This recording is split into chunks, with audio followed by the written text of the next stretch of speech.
Sir, let me explain my expectations in the courtroom. Expectations, you're fired. Over the last several months, Your Honor, the suffering here is egregious. our cameras were rolling I have anxiety. as a record number of defendants deemed incompetent to stand trial filed into court. He has now been incarcerated 4 months. People with mental illnesses so severe they don't understand the charges against them. It looks to me like maybe you're hearing voices today. Am I right about that?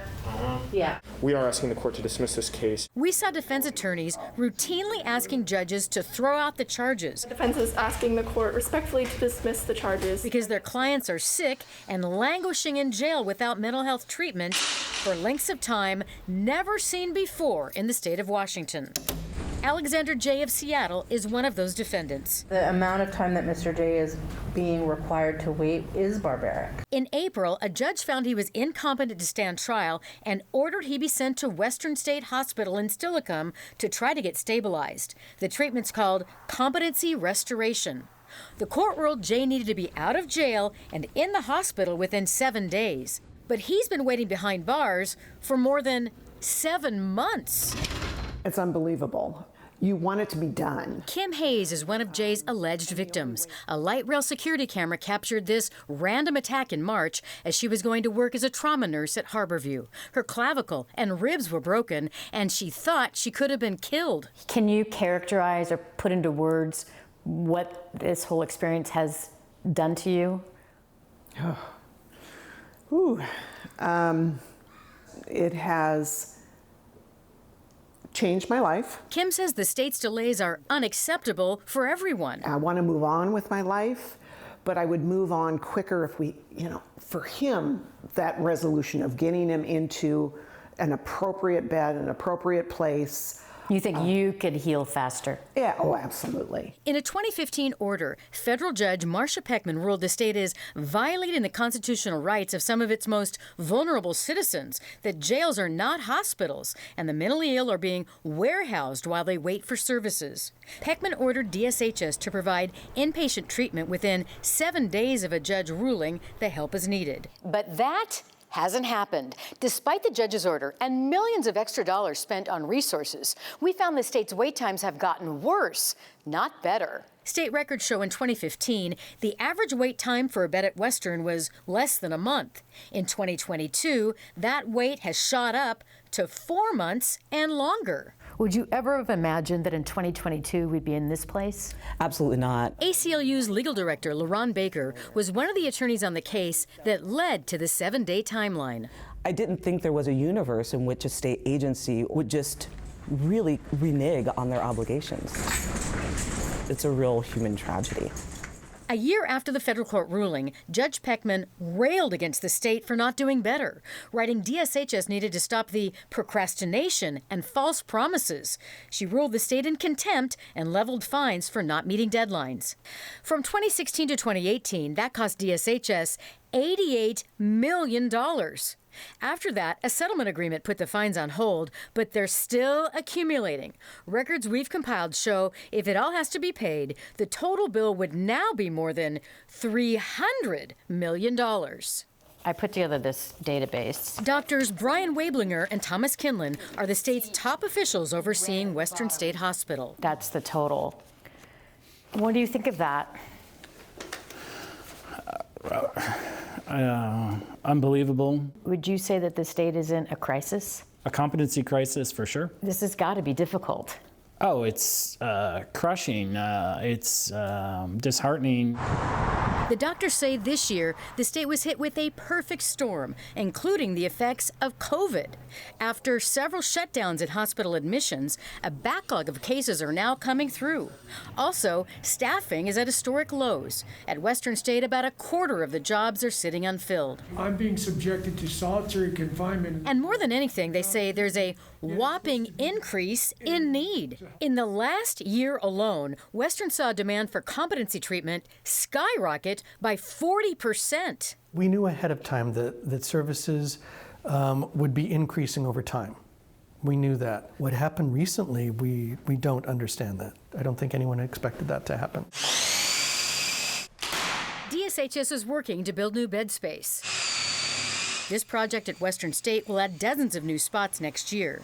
And they're building in Thurston and Clark counties, trying to decrease wait times for patients and decrease the likelihood of getting dragged back to court to pay the piled up fines. We have to be fiscally mindful, and having to pay $300 million would be, that's the taxpayers' dollars. So of course it's concerning. I am finding the department in contempt.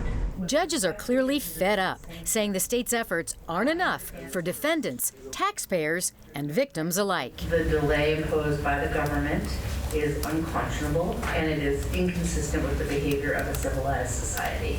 It is absolutely outrageous. They've got to pay the price for not providing this, especially, human care to people who need it, this mental health care. The longer this process goes on, it does take away your belief in the system, and it affects so many people. This is Josh Stoller, who has a form of schizophrenia in what's called the cage in the Chelan County Jail in Wenatchee. 6 years ago, he was locked up in the cage, or in here, this solitary confinement cell no bigger than a parking stall, not for days or weeks, but for a solid year, 23 hours a day. It's hard to think about because here you are in this confined box. Josh was in psychosis, with voices shouting frightening messages. This is the end of your life. We'll let you know when we're going to kill you. The stuff and nightmares. That sounds like the ultimate description of human suffering. Yeah. In 2015, police found writings about threats to kill and a list of people in Josh's apartment. He was charged with attempted murder, charges he says he didn't understand. Obviously, I did something wrong, or else I wouldn't be in there, but I didn't understand. During those months in solitary confinement, Josh deteriorated. A jail counselor wrote he hears voices all day. Very mean people are telling him his parents are dead, he'll die in prison, and he's seeing spiders and cockroaches in his cell. Did you even want to be living? No. No. Right now in the state of Washington, there's a record number of mentally ill people suffering long and unconstitutional delays in the criminal justice system. Behind bars, they're waiting for court-ordered treatment, help to restore their mental health so they can understand the charges against them. It's never been this bad. 1 year ago, 250 people were waiting for a bed at a state psychiatric hospital. Today, that's jumped to roughly 850 people. In just 1 year, a 140% increase. I don't know how to quantify that type of horrific experience. In court, we heard details of the suffering. He is essentially in a cage 23 hours a day, and the impact on his mental health is not lost on this court. Ms. Johnson desperately needs medical attention, and each day that she spends compounds that harm. I'm being subjected to solitary confinement in this jail without treatment. I absolutely believe you and understand that you are suffering up in solitary. I absolutely believe that. Is jail one of the worst places for someone with a serious mental illness? It's not just one of the worst, it is the worst place for a person to be who has a serious mental illness. Lisa Daly is director of the Treatment Advocacy Center in Washington, D.C. Decades of research shows jail is extremely detrimental to people who are sick with mental illness. A study by the UN called it a form of torture, and the longer the wait in jail, the harder it becomes to get better. It can really cause irreversible brain damage. Basically, the longer that a person spends in untreated psychosis, the harder it is for them to return to the same level of functioning once they're actually receiving treatment again. So it's a lot of resources, a lot of energy invested in trying to turn this number around, and unfortunately, we've not been successful in doing that. Doctors Thomas Kinlan and Brian Wablinger are high-ranking officials at the Department of Social and Health Services, DSHS, which runs Western State Hospital. The state agency's been in hot water for the delays for 7 years. In 2015, a federal judge ruled a bed must be available in 7 days. But in some cases, it's now taking 7 months, making DSHS in contempt of court. We knew ahead of time that services would be increasing over time. We knew that. Can you look into a crystal ball and predict exactly what's going to happen? No. He got so much worse in jail. Jerry Clark's son Calvin of Vancouver, Washington, landed in both the King and Clark County jails while sick with bipolar disorder. It added terror to horror Jerry says after a month behind bars, they didn't recognize their son. The system had plenty of time to figure out how to help him appropriately and instead traumatized him and his illness got worse. No one wants to believe that somebody that you love that deeply could ever experience what we went through. It is unbelievable what happened to my son. It's unbelievable.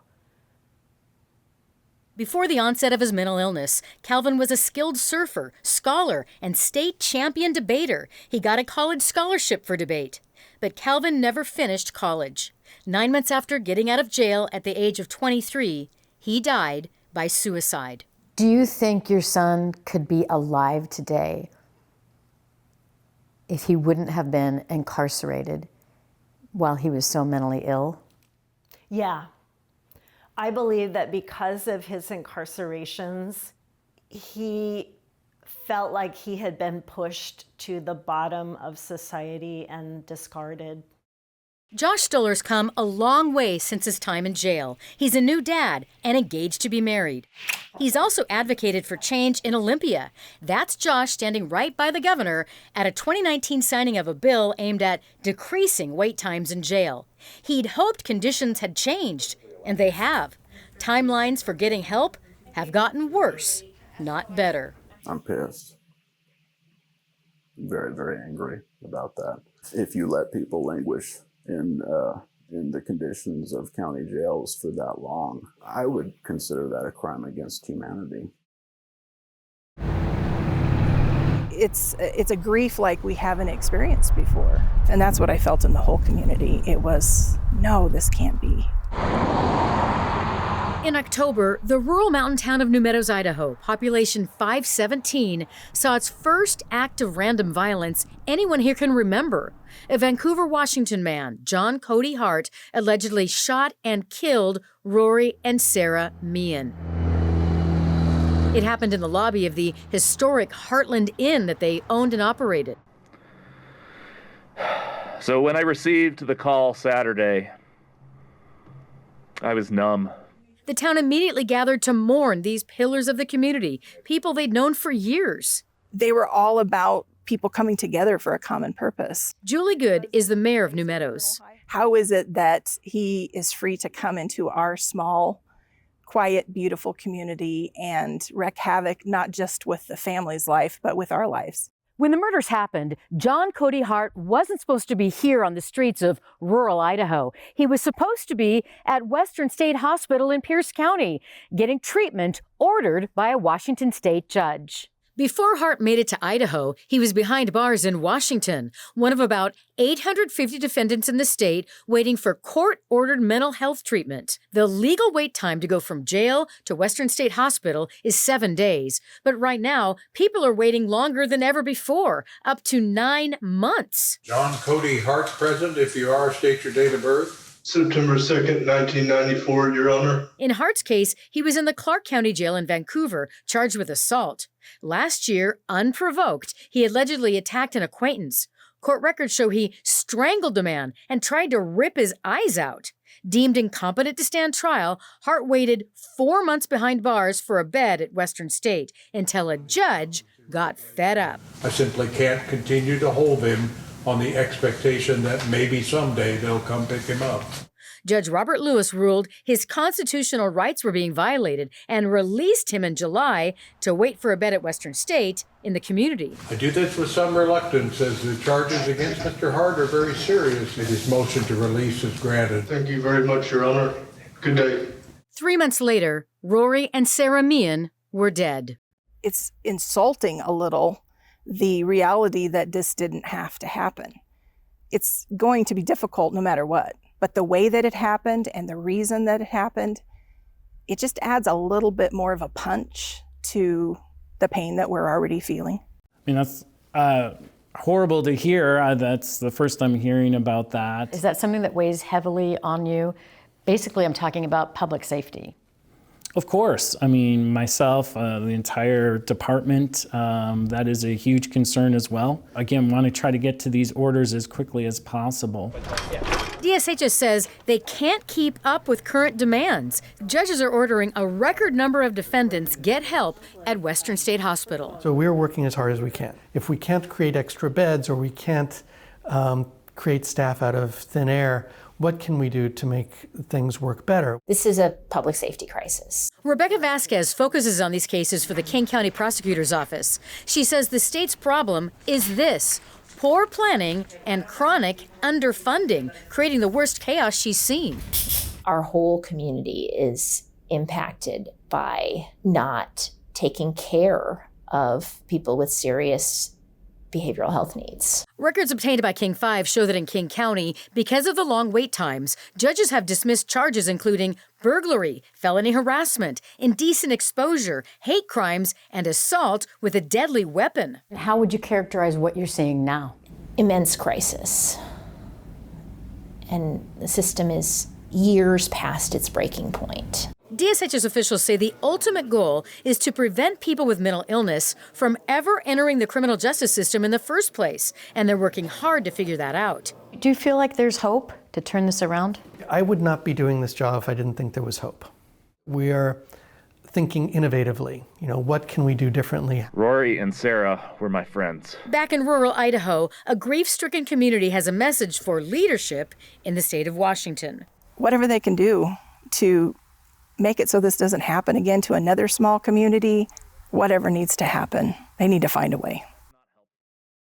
Tonight, King County has taken legal action against the state of Washington for leaving mentally ill defendants in the county jail. The county is asking the judge to fine the Department of Social and Health Services, DSHS, for the massive cost of housing defendants who are supposed to be cared for by the state. King 5 investigator Susanna Frame broke the story online today and has the latest.